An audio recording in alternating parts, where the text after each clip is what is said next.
to obstruct the will of the people? Who arrests the Attorney of the United States? And again, this is just, again, we're having to war game this because, of course, those two especially are suggesting they're not going to leave. And finally, from that Atlantic article, what are the legal challenges that you really see out there that we're going to be facing in the months after the election, after November the 3rd, if Donald Trump tries to block the will of the people?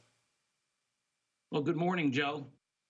If Biden wins, the moment that he takes the oath of office on January 20th, 2021, is the moment that the Trump presidency ends, regardless of whether Trump attends the inauguration or not.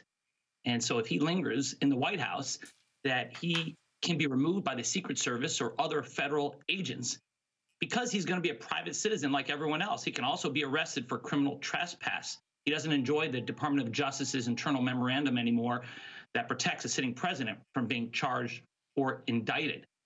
So there is that. Christopher Wray, the FBI director, may want to make the arrest himself, considering the animosity between the two. And as far as Bill Barr, remember, Nixon's attorney general had to serve prison time because of obstruction of justice. So this could come after the election when there's a review of his activities, and he could face federal charges based on his conduct. We'll have to see.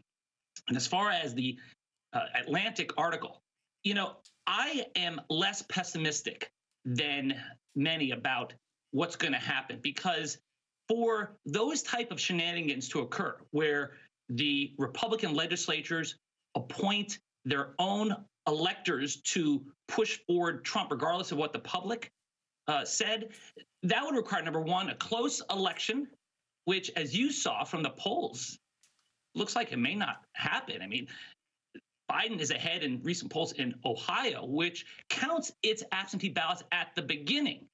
If Biden can win in Ohio, game over. It's a red state that counts absentee ballots right away, and you don't need to wait for a blue shift. Same thing with Florida. As Casey Hunt correctly pointed out, Florida counts its absentee ballots even before the election. That's why Michael Bloomberg put $100 million in, because he knows that if you win Ohio and Florida right away, the gig is up. And then there's also other things like there are Democratic governors in some of those swing states with Republican legislatures, like in Pennsylvania, Michigan, North Carolina, Wisconsin, that even if the legislatures vote to install Trump electors against the will of the people, the Democratic governors can veto it.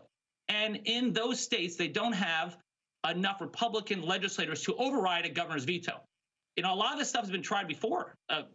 Joe, you remember 2000? The Speaker of the House actually tried to install George W. Bush electors while the recount was ongoing. But it was the Senate president, you probably know him, John McKay, who deserves a shout out here, who said no to that. Because one thing that politicians are good at is self-preservation, and they know how treacherous it is to overturn the will of their constituents. And then finally, Joe, the Supreme Court would have to sanction this stuff.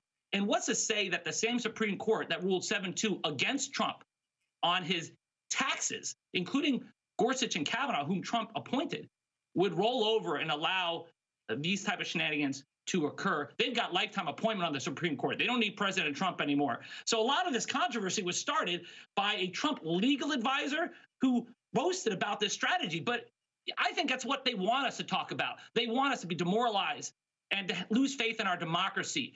The best response to that is to vote.